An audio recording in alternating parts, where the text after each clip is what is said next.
All right. Well, welcome to this month's edition of the ABCs of Emotional Intelligence and Leadership Development. My name is Kevin Stoffel, and I am joined by Dr. Sherry Buffington, psychologist and motivational performance psychologist. I'm always pleased to share the virtual stage with her. She's got over 30 years of experience in the world of performance management and leadership development, and I specialize in talent screening and leadership development. And we welcome you to this program.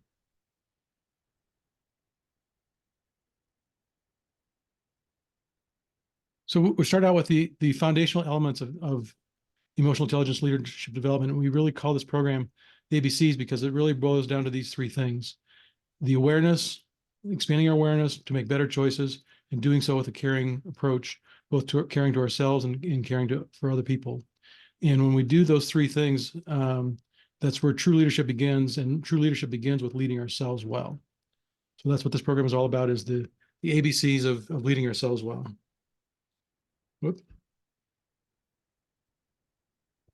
So start out, it all begins with awareness, as we just said, and specifically, it's called the ACE. We call it the ACE effect, which is the more we can expand our awareness. Everything, life is a series of choices, and the more we can expand our awareness, the greater the awareness, the better choices we can make, and the better choices we can make by doing the right thing or the wrong thing leads to an effect on our energy. You can either have a positive energy effect or a negative energy effect, depending on if we do the right thing or the wrong thing. And sometimes not doing the wrong thing is also has a positive energy effect. And if we increase our awareness to make better choices, to creates an effect. We make those choices with a caring approach, which is always the right thing to do. And again, that's caring both for ourselves and caring for others. So from a win-win perspective, if you will, this all leads us to the right thing. And we have a positive energy effect on our life experiences. So everything boils down to do or don't do. So as the master philosopher Yoda from Star Wars said, there is no try, do or do not do. And that's what life boils down to. Yeah, it's a binary code. Yes or no, do or don't do. Binary code, and it's just one series of choice, or one choice after the next. Mm-hmm. So emotional intelligence is really kind of a foundational element of leadership development. And Plato said, above all else, know thyself. That's really a key component of emotional intelligence. It's the ability to effectively recognize, understand, and manage our own emotions, but also to recognize, understand, and effectively influence the emotions of others. The better we can do that, the better we can manage the relationships between ourselves and others, the more effective we can be, because there's very little in life that we can do by ourselves. It really comes down to our ability to influence and affect the relationships, dynamics between ourselves and others to accomplish a greater goal. And so really it's authentic self-awareness and awareness of the motivators, needs, and communication styles of others that is essential to developing high levels of emotional intelligence.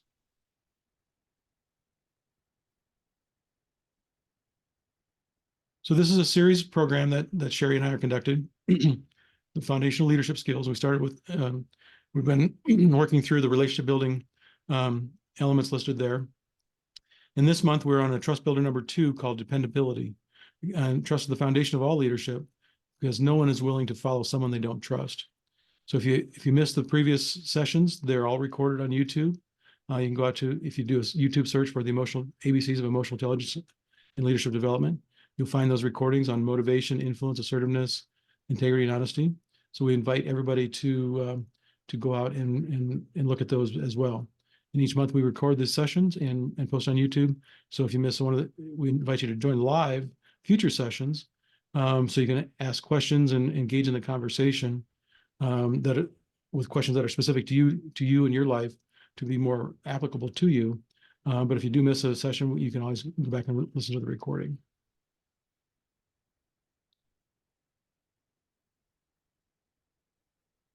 So what promotes dependability? Sherry, you want to take the lead on this? Yeah, so showing up authentically, it tops that list. Because if we don't show up authentically, then we are either being arrogant, or there's hubris there, or we're being seeming lacking confidence. So when we know ourselves authentically and we can show up authentically, people trust authenticity. Um, Minimal changeability. If we're if we're not authentic, if we don't know who we are authentic, that's why we go back to above all else, know thyself. If we're not showing up authentically, if we don't know who we are and where we're headed, then we're likely to be changing things regularly, looking for the answers, looking for solutions. And if we're doing that, we keep people off balance. So to stay steady, consistent is a huge component of being dependable. Following through, you know, if we're not, again, it goes right back up to if we keep changing things, obviously we're not going to be focused enough to follow through. And so that often doesn't occur. When we overpromise things, people often overpromise actually intending to um, fulfill the promise. But when you have so much on your plate that you can't fulfill the promise, Kevin made a observation the other day that's quite appropriate, and it's when you promise somebody else something, when your plate's already full and you're promising somebody else something that you'll do for them, you have to realize that something that's already on your plate has to drop off. So you've got to disappoint somebody. You only have so much time and so much energy. And if you keep adding things, when your plate's already full and your time is already committed, to realize that you are going to need to drop somebody off and disappoint somebody, it's better to say to that person who's before you in the moment, my plate's full, I can't help you right now. So you don't overpromise. Overestimating, it's real common for bold types, the types we call commanders and entertainers, to overestimate. There's the very fact that there's that boldness creates a bold approach to life and a bold approach to what we think we're capable of.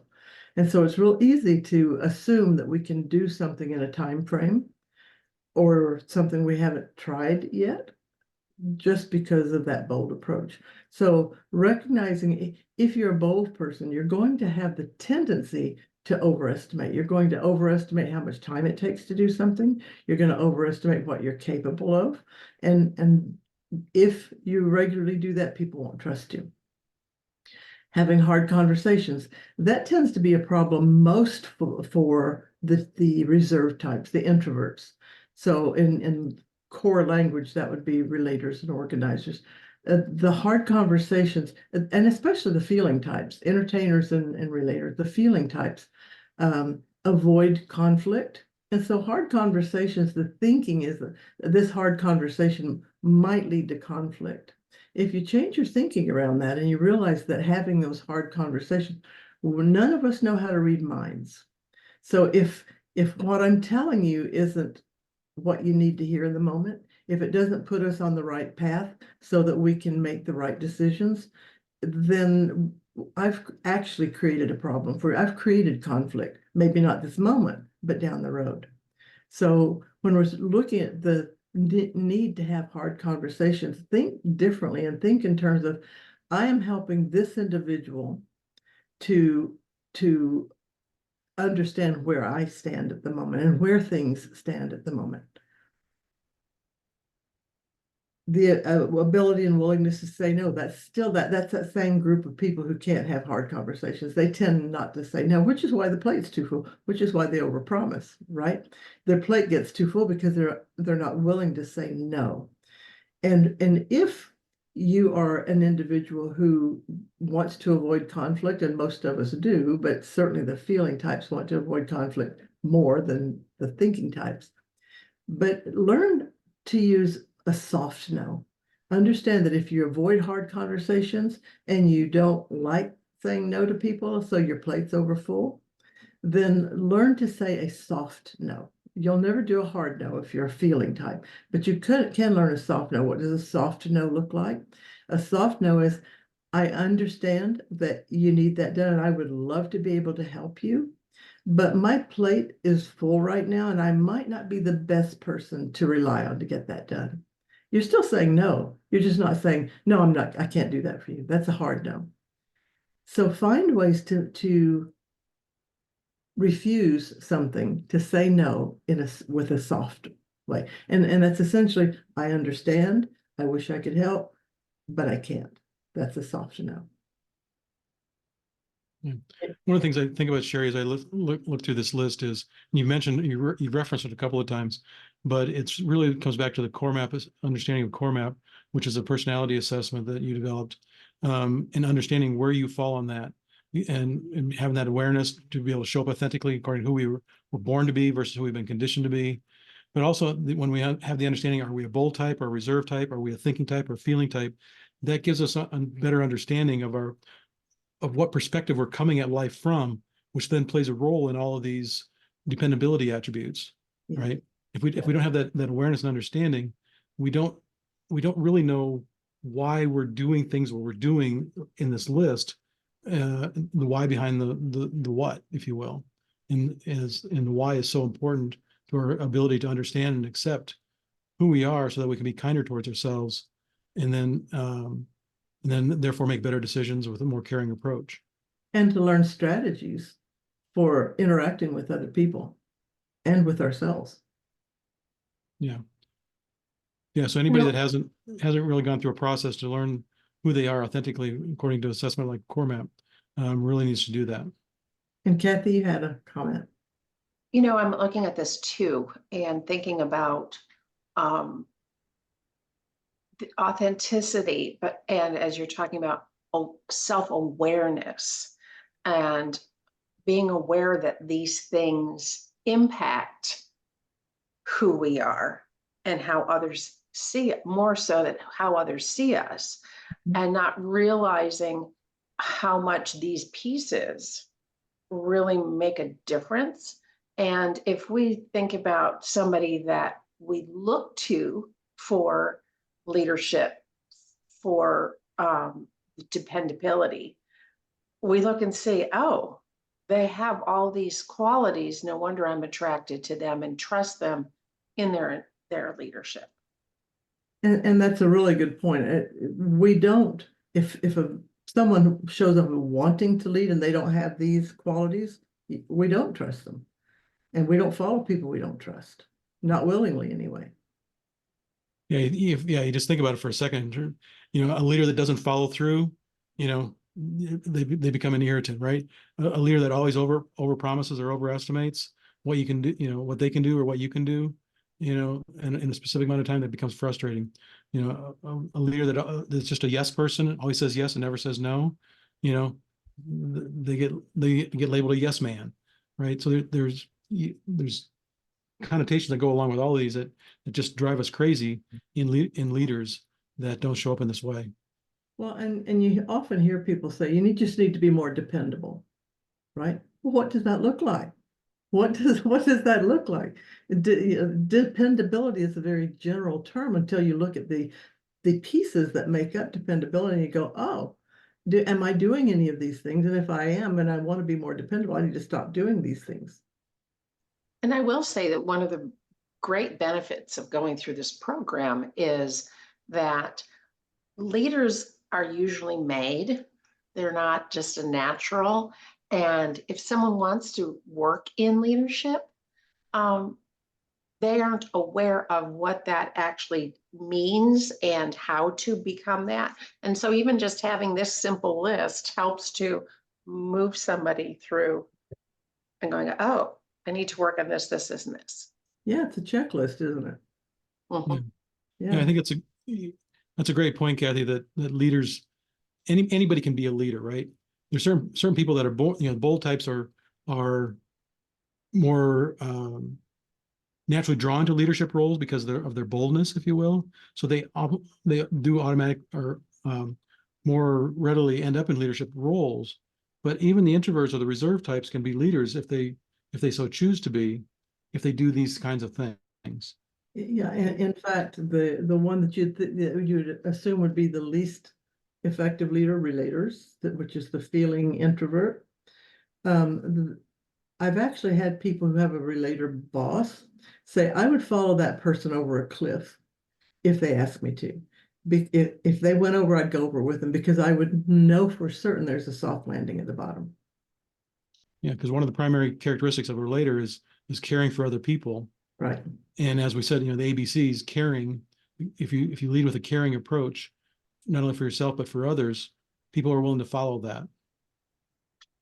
And with that, as you were saying, Kevin, with the bold type being, quote, the natural leader, but as the bold type steps, they might be a natural person that steps out, Yeah, but they aren't always in a positive manner of that stepping out. As we talk about the leader that doesn't do follow through, or the boss that doesn't do this, or the boss that, and that's where you might be a bold type and you might be a leader, but that doesn't mean you have good qualities within that's trustable. Yeah, that's absolutely right. The desire to lead and the skills to lead are two completely different things. Yeah, so even the bold types need to learn the skills to be an effective leader. They need to demonstrate all of these things to be an effective leader. Because a bold type that is always chasing a squirrel, changeability wise, he's changing directions, every other day kind of thing. That's a very hard leader to follow. Or a leader that overpromises and underdelivers is a very hard leader to follow. A leader that always says yes and never says no because he's unwilling to say no is very difficult to follow. Well, they create an entire culture of problems too. Exactly.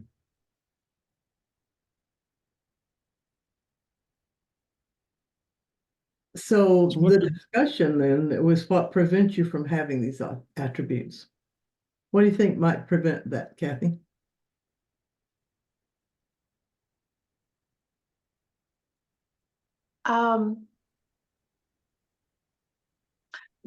Kind of not having other people have hard conversations with us.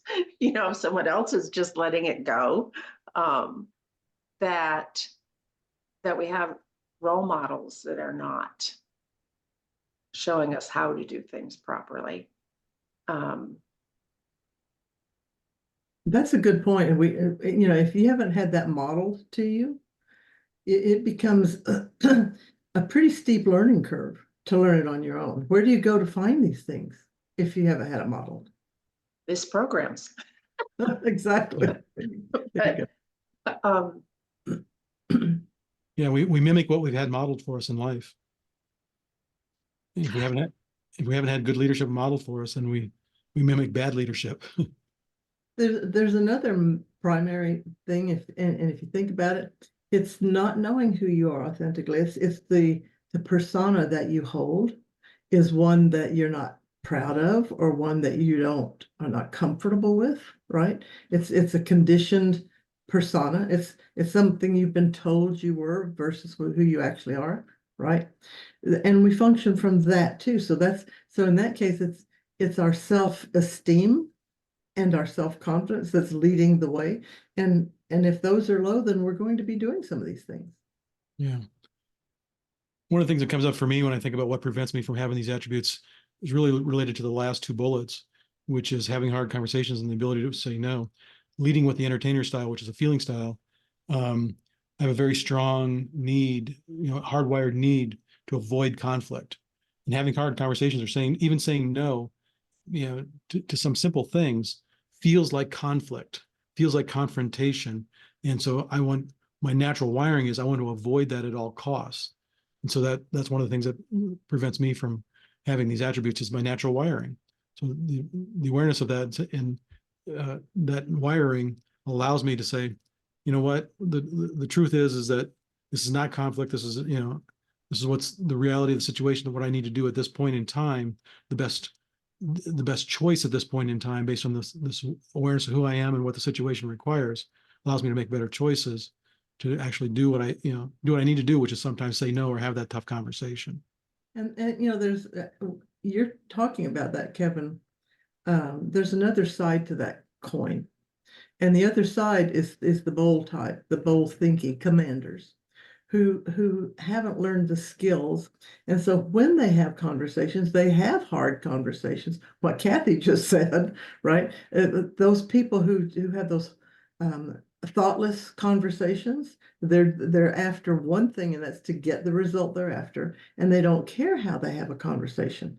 So that those people can create a situation where many people, even those who have the capacity to be a bull type, back down and don't have the hard conversations, because you've got those who are not having conversations in a kind, thoughtful way. Yeah. Additionally, as women, we have been trained and we have been brought up to say you are not to say no. You cannot. You must overpromise. You must do so many things. Societal, education, many religions, especially to women, say, Right. you, yeah. You're here to serve, and so you're supposed to serve. And so when you serve, you don't say no when you're serving. Yeah. Yeah, Sherry, your comment about the thinking types, commanders and organizers, doing things because they're after the result of getting it done or getting it right, and not, showing that caring component, reminds me of the phrase or the saying, people don't care how much you know until they know how much you care. Right. There's so much truth in that phrase, right? If people don't feel like you care, they don't care what you know, or what the objective is. If you don't care about, them. My daughter used to say that in high school. She got so frustrated with teachers where she said, she'd say, I don't care about their homework because they don't care about me as an individual. I'm just a number to them, right? Because she didn't feel like they cared enough as a feeling type. She didn't feel like they cared about her as a person or as an individual. Therefore, she didn't care about their homework assignments. Right. Yeah. Awesome.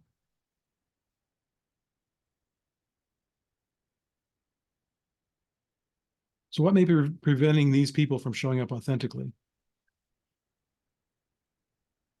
So the first one there is arrogance. When Yeah. somebody shows up as arrogant, I have all the answers. I already know it. There's nothing you can teach me. yeah. When somebody shows up as arrogant, how do people respond to that? Right? Very negatively, right? Well, Very. and we just automatically shut down to that because it's a threat. And the brain just automatically shuts out what is a threat, or tries to eliminate or avoid it. So, rather than engaging in that conversation with that person, we avoid it. Well, there's no point. Right. There's no point. They're not going to listen. They're not going to change. They know everything. So there's no point. Exactly. It's I guess it's a threat, but to me, it's like block. Yeah, pick your battles, right? Yeah. Yeah. One of the things that when somebody shows up as arrogant, to me, it kind of, the concept that comes to mind is, well, that person is full of BS, right? They're full of themselves. They're full of BS. Why would I believe anything he says? Because he's just full of BS. Well, like Kathy says, they're already closed to your view. If they think they know everything already, nothing you say is going to make any difference because they're already closed to anybody else's view. Yeah. The next one is the people pleaser. Right. And like Kathy said, many women have been taught that, from the time they were little girls. If you go into a toy store to know how deeply ingrained this is, walk into any toy store, walk through the boys department toy section, and then walk through the girls toy section. What you find mostly in the girls toy section is things that help you serve. Take care of those dolls. You got dolls, so you can take care of those babies, right? Those people. You've got domestic things. You've got brooms and ovens and stoves, and the colors are pink and lilac, right? You go into the boys aisle and it's all bright colors and you got superheroes and cars and trucks and guns and it's a whole different story. So it's deeply ingrained that we are to please people. There Yeah. are males who do that too, and typically they're feeling types. They're mostly the what we call relators, the introverted feeling types. But by and large, it's a huge issue for females, even those who were born not to be um, introverted feeling types. Even many commander females, because of the conditioning, because of the stereotypes that are handed out to everybody. Yeah, they move into that space. Yeah. And when people are so focused on avoiding conflict and pleasing others, they tend to not show up authentically in terms of saying what's on their mind or asking for what they want and being assertive enough to ask for what they want. They just want to give in and avoid the conflict and give in to other people's preferences. And that prevents them from showing it, speaking their mind. And those people, interestingly, everybody around them is happy, but they themselves are not.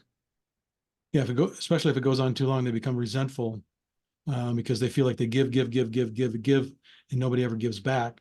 So they never get their needs met, if you will, or they never get the reciprocity.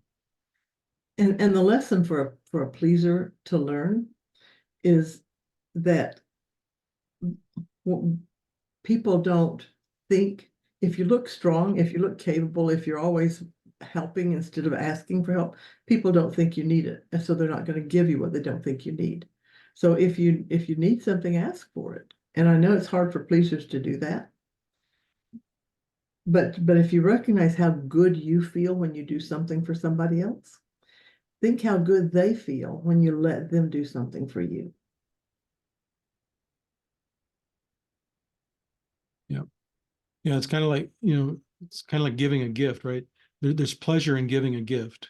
Mm-hmm. And doing something for somebody else is like giving a gift, and you get pleasure out of doing that for somebody else. So if we never let somebody else, never ask for somebody else to do something for us, or never let somebody else do something for us, it's like we're We're, not allowing them to give us that gift. right, And, we're and- refusing a gift yeah, and thereby taking from them a great joy. yeah. So next one is the skeptic.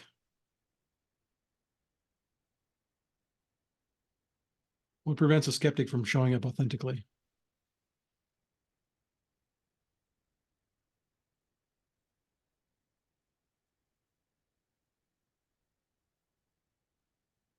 Typically, it's that um, what if that's wrong? It's always looking at what might be wrong or what could be. There's also that feeling in their head of inauthenticity on your part, on somebody else's part. I find a skeptic to only give half. They're not willing to go all in to make it work, because within ourselves, that we always have to be right. And so I find a skeptic, given something and they don't believe in what it is, they'll only do it half-heartedly. Yeah. And there's so much fear in there that it might be wrong. They might be wrong, or that. Or that you might be wrong, so why should they believe you? Right. And the skeptic doesn't want to look the fool by doing what your half-brained idea is. So I'm not going to go all in because I have too much fear that it's not going to be right according to somebody, or it's going to fail. And I don't want to be responsible. Mm-hmm. Very good. Good observation. Next one is the critic. So one of the thoughts that comes to mind when I think about the critic is they're living in such a negative energy space, if you will, negative mindset, that they have a hard time being open to the realm of possibilities. So they're very closed down and restricted in their willingness to look at possibility or to look at options, because they're living in such a negative world. And like with the skeptic, that's a fear-based approach.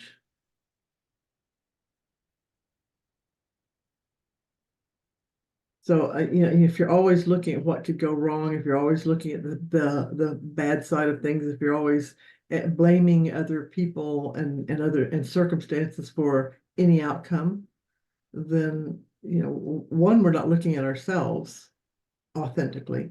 And two, when we look at the world, we're looking at it through the lens of fear. Yeah. And fear is kind of the ultimate roadblock to accomplishing anything. If we're afraid, we're afraid to do something, it's fight, flight, or freeze, right? When we're fearful. And none of those are good, generally result in good healthy outcomes, unless we're in life or death situations, being in front of a lion or a bear. There's the fourth strategy that's been identified too, and that's fawn. Pleaser's fawn. Fight, flight, freeze, or fawn. And fawning is trying to please people, giving in, doing whatever people want you to do. Yeah. And I sometimes, I think about even the littlest of situations, or the, minimal consequence situations, even like, a group of people are trying to decide, or even maybe two people are trying to decide, what to do for dinner, or where to go for dinner, or something like that. If you got a pleaser that just says, well, I don't care, I don't have any preferences. You pick or whatever. Well, that puts the other person in the position of needing to make a choice for you, and depending on their personality style, they may feel like they're making the wrong choice or whatever. But it just, sometimes people want you to express your opinions rather than just not, go with the flow and do whatever, other people want, kind of thing. They want your opinion, or they say, I don't care, but then so they say, oh, let's go have Chinese or whatever. And they're like, oh, I don't like Chinese. I Well, you call just said you don't care. Yeah. Or I don't care as long as it's not this, or this. Right. Okay. Could you tell me what it is that it could be? No. I call clarity is kindness. Yes, there you go. Clarity is absolutely kindness. Yep. All right. And the last one is the avoider. So just wants to avoid the situation. And those people are really hard to move forward, because if anything feels uncomfortable, they avoid it. We're not going to talk about that. I can't go there. We're not doing that, right?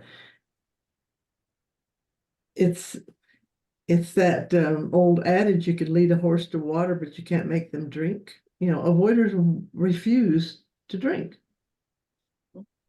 Yeah. And if I think of when we avoid things, they don't go away, right? They tend to, if we sweep something under the rug, so to speak, they tend to get worse. They tend to grow. They tend to, pressure builds, anger builds, frustration builds, and then they explode. And when they explode, there's all kinds of carnage or consequences when things explode emotionally. So eventually things are going to stew and fester, and pressure is going to build, and they're going to explode. And so avoiding becomes a dangerous approach. Yeah, so with all of these different types, every dependability, trust is built on a relationship dynamic. And if any of these factors exist, that dynamic is damaged. So trust doesn't grow. We can't connect to those people fully. And the end result in each of these cases is that person, to some degree, becomes isolated from other people. Because if we can't connect with them, we just have to not connect. And if we're not connecting, that person becomes isolated. Yeah. And if you think about any one of these personas, if you will, do you think of any of these as being a good leader? And the answer is no, you don't. None of these styles or approaches is good leadership in anybody's opinion. Except theirs. Yeah. Well, even that, other than the well, maybe the arrogance, but they don't, I don't know that they want to be the way they are. They just don't know how to shift from that. Yeah, that people in that space are frequently the ones who have the imposter syndrome. They know they're not all that smart. They know they don't know everything. So it's that imposter syndrome is a big issue for arrogant people. Yeah. So these are the 14 trust building behaviors that we covered last session or two. So how's looking through the dependability lens versus last month we looked at these through the integrity and honesty lens. How do these show up differently when we look at through dependability lens? So the smaller lettering over to the right or to the left, like showing up authentically, how would not showing up authentically affect straight talk, for example? Or If you don't know who you are, how can you talk straight? right, exactly. We often don't even know what we want, much less how to let other people know it, right? Yeah. Or if we're, avoiding hard conversations or always saying yes and never saying no, right? That's not being, a straight talker, if you will, in terms of calling things what they are, or calling the situation out for what it is. We're avoiding the hard reality or the hard conversations. And we talked about the listen first piece. Arrogant people don't listen first. They just don't do that. They're there to convince you how smart they are and how capable they are and how much you ought to really appreciate them. They're not listeners. Yeah. If we don't follow through, if we overpromise or overestimate, how does that, that really impacts our ability to deliver results, right? Yeah. If we're not following through and overpromising and underdelivering, or overestimating and underdelivering, our ability to deliver results is greatly diminished. If we can't deliver results, people don't trust us. It doesn't build a trusting relationship. And over promising and overestimating can damage being consistent too. Because if I promise you something and I don't deliver it, then or one time I do deliver it because my plate's not so full, or you're near the top of my list of people to do things for, and I do promise and deliver, then the next time I promise and I don't deliver, right? Because my plate's too full, now we've got that issue there too. Yeah. And also thinking about overpromising and overestimating relative to clarifying expectations. If there's an overpromising or overestimating, in conjunction with, or it's hard to clarify or there's a misalignment between expectations and what's promised or estimated. And anytime there's misalignment, trust is lacking. Got Linda Swindling wanting to join us here. So let me, if I can get my mouse to work. Come on here.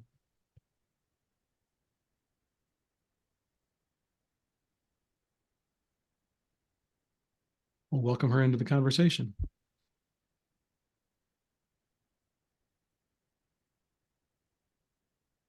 Welcome, Linda.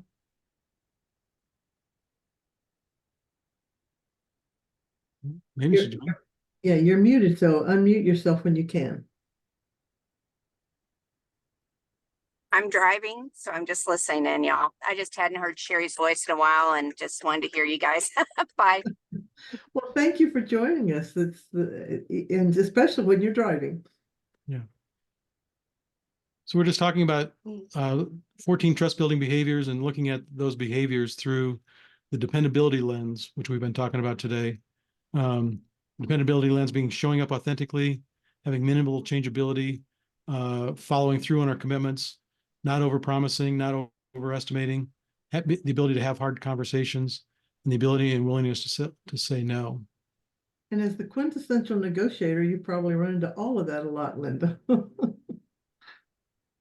Yeah, I'm always surprised that people say they can't build trust when it just seems like you're just being a normal person and speaking the truth, that you see it. And so I'm always amazed on that. Yeah, it's What do you- much easier to look at other people than at ourselves, isn't it? Yeah, it is. And I think a lot of people talk that we're all dealing with talk corporate speak. So I think they have trouble there. So if you're using corporate speak as opposed to using plain language, or, you know, if you're talking around an issue, a lot of times I would think that would kind of also have problems there. Yeah, it prevents us from showing up authentically for sure, doesn't it? It does. It does get you in trouble if you're candid, but it seems to be the only way some of us know how to be. So I am very interested in hearing what you all have to say about that. Well, you want to move to the next slide and see where we go with that, Kevin? Oh, we're Yeah. back to action steps, so maybe we better back up. So what we're looking at right now, Linda, is the 14 trust building behaviors. Stephen Covey, Stephen M.R. Covey, the son of Stephen Covey, identified 13. We added a 14th one because we think consistency is a huge factor in trust. And so we added consistency. And now what we're looking at is how those 14 factors, trust building behaviors, are impacted by other things. For example, being honest and staying in integrity versus right now what we're talking about is being dependable. You know, what keeps you from being dependable, and how does not being dependable impact those 14 trust building behaviors? And those trust building behaviors are straight talk, demonstrating respect, creating transparency, righting wrongs, showing loyalty, delivering results, being consistent, continuous improvement, confronting reality, clarifying expectations, practicing accountability, listening first, keeping commitments, and extending trust. So those are the 14 trust building behaviors, 13 plus one, if you will, that Stephen M.R. Covey identified. And how does dependability impact that? Dependability and consistency are huge, aren't they? Oh, Because yeah. and you see that with leaders where they show up inconsistently, where there's trouble, or they get emotionally charged, or and in negotiation especially, you know, really nice people can behave very badly once the pressure's on. So I think that dependability and full command and control, even when things are a little hectic, that really does build trust. Yeah, one of the two of the major complaints I get about leaders from people who are employees working in an organization, two of the main complaints that I hear is lack of dependability, right? And lack of clarity.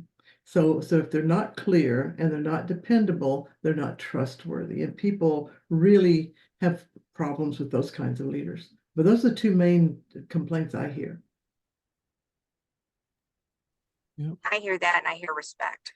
So Well, I think dependability is respect in a way, isn't it? And you know, if they treat different people differently. So I like Sherry, so I'm not going to enforce the rules against Sherry, but there's somebody else who I don't like as much. Then a lot of times that's part of that dependability. And it's what gets you sued too in companies, is not being dependable, not being the same. Right, lack of standards.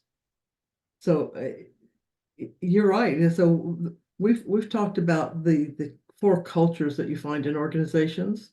You know, there are only four, and three of them are unhealthy.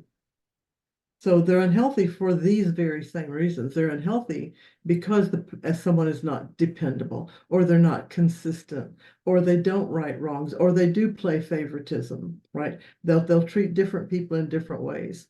So you know, yeah, you're right. Dependability is a huge factor. Consistency.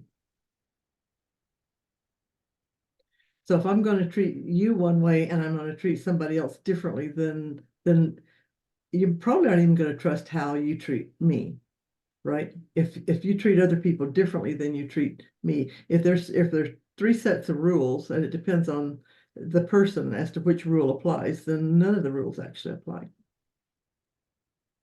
And even if you're getting the better treatment, I'm not going to trust you That's because you never know. And you never know when you're going to be the next person that is going to get that weird treatment. So yeah, I love that. I love that on the consistency piece. That's really good.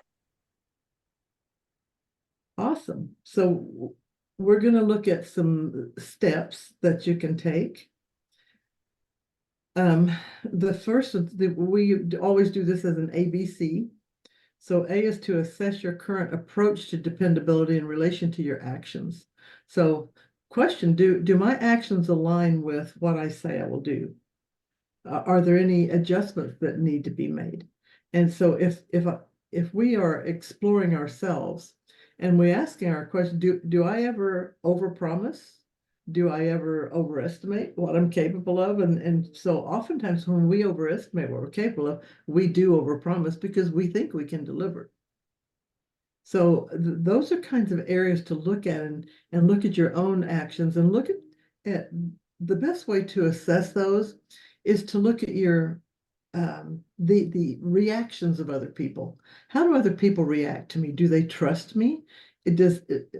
Are there people who don't trust me? If there are people who don't trust me, why? Yeah, I just talked to a sales guy the other day. He's a young kid. He's just getting into sales, and he was talking about this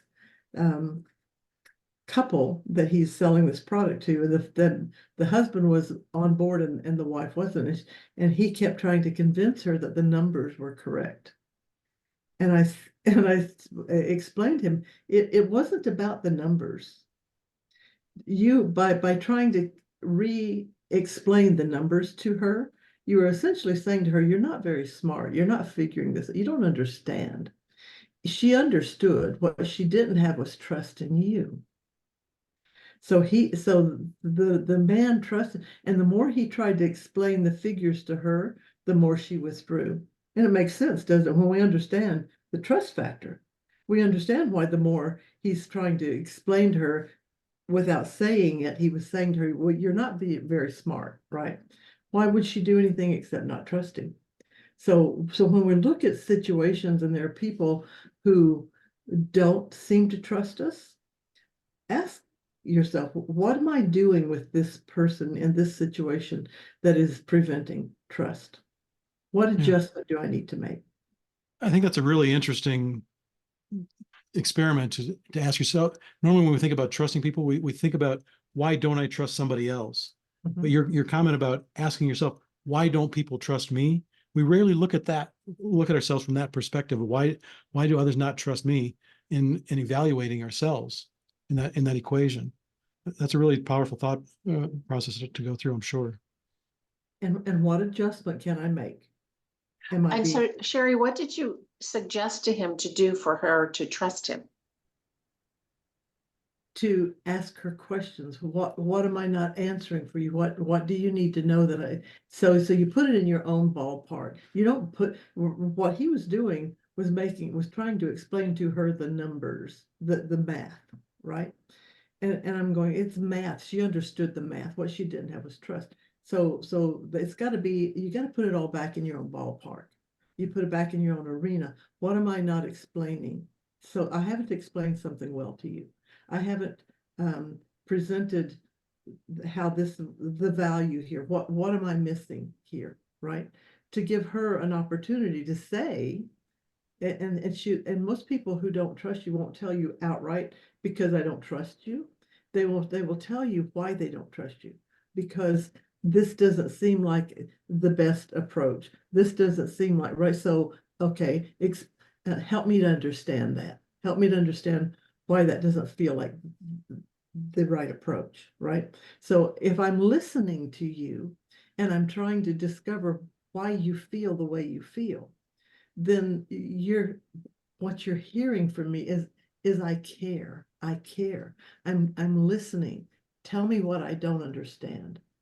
So we just keep it in our own arena as opposed to putting it in theirs. If you don't trust me, it's your fault. No, it isn't their fault. It's your fault. Always. But I think is what's hilarious about this, and I'll have to jump off in a little bit. I just wanted to hear your voice again, but I could call you too. But what I love about this is it's the easiest thing to do, right? All you have to say, you don't have to try to figure it out. You just say, what's going on? What am I not communicating well? And they do all the work. You know, you don't have to become a psychologist or an expert reader of people. You just ask them. So what am I'm not explaining something well. What's going on? And they will tell you. Yes, Just ask them. you have this system that you call Ask Linda, and Ask it outrageously and ask. Yeah, the ask ask system. You're right. Yeah, you What can. are you aware of? And ask means what are you aware of? What can you seek more information about? And then you don't have to even know what you do finally. It's just what's my next step? Just know my next question or my next step. And that is hilarious that we don't ask the people that are in that brain that understand it. It's funny, isn't it? Yeah, yeah. So do that for yourself. Ask, do your actions align with what you say, and that you'll do. And if not, if somebody doesn't trust you, why don't they trust you? And what adjustments can you make? B on the action steps is take inventory of your trust building behaviors through the dependability lens. And to what degree are you practicing those? That list we just went over. Are you in alignment with the things that you trust in others? So what do you trust in others? And am I in alignment? Do I deliver what I want to receive? And then the C is conscious, focusly on improving 3 behaviors that would most positively affect dependability for you. And those behaviors were showing up authentically, not being changeable, minimal changeability, following through, not overpromising, not overestimating, and the willingness to have those hard conversations as necessary, and the willingness and ability to say no. And remember to do the soft no. If you can't do a hard no, do a soft no. I understand. I wish I could help you, but I'm not the right person, or this isn't the right time. That's a soft no. All right. So as we wrap up here, any questions or comments from anybody? Powerful. Thank you. That's good information. Thank you. Yeah. So for those that don't know, this is just a quick slide on the leadership development program that Sherry and I delivered called Leaders Equipped to Actualize Potential. And which a few bullet points on what makes LEAP different, which is foundational insights, self-discovery process, practice and retainable, and empowerment for all. And the LEAP advantage is enhanced performance, improved productivity, and increased profitability. So if you know any organizations that would like to develop their leaders, and everybody should be a leader, right? It's not just for people in a position of authority or rank, but if organizations would like to develop their leaders or high potential leaders, this is the program that Sherry and I offer. We would love to talk to those folks about that. And they can send an email to sherry@starperformancesystems.com or kevin@strongpeoplesystems.com to learn more about that. And this program doesn't look at the strategies directly. It looks at what lets you consistently deliver those strategies. So we're looking at things like authenticity. We're looking at things like the energy cycle, and how the ACE effect, becoming more aware, making better choices, sending energy in the right direction so you're getting the outcome you want, communicating well, listening, the things that go awry at the deeper levels that prevent leaders from being good leaders. And if you look at the Gallup polls from year to year, and we see a 70 to 75% disengagement level, those deeper things that really make a difference are things that leaders are failing to look at. Yeah, one client that went through this program called it, she said, I've been through other leadership development programs, and I thought this was going to be kind of the same old, skills and knowledge and tactics training, whatever. But so this was really more of a self-discovery process and leading to a greater sense of awareness of who she was, that really dramatically altered her ability to become a leader, by starting out with a clarity of what her why was, what her values were, what her strengths were, who she was as a human being, and what makes her tick in terms of driving her performance and productivity. And that really was a fundamental shift for her to And go it through that was self-discovery process. a leader at home as well as at work. Yeah. And that's the thing, is leadership is not a work exclusive endeavor, if you will. We lead the people that are within our circle of influence, or sphere of influence. And so that could be our employees, it could be our coworkers, it could be our bosses, it could be our spouses, it could be our children, it could be our friends, it could be family members. We lead anybody that, we can lead anybody that we have connection or influence over, because they're in our sphere of influence. Yeah, and I love that people like you, Kathy, and Linda, both of whom are great leaders. I've seen you in front of a group of people with the chamber.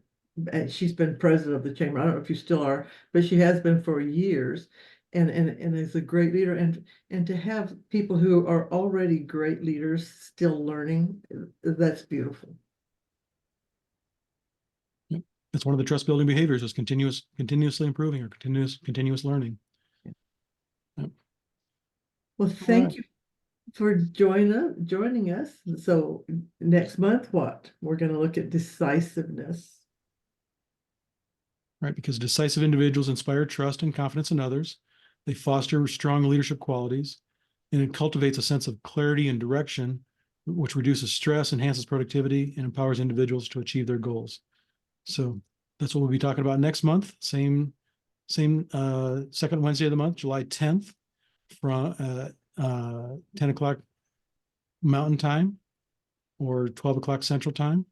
So if you haven't registered, please join us next month. And if you need a registration link, you can email Sherry at StarPerformanceSystems.com or Kevin at StrongPeopleSystems.com. And it's actually 11 Central and 12 Eastern. Oops, I'm sorry. I misspoke. All right. Thank you all for so joining much. us. Thank you.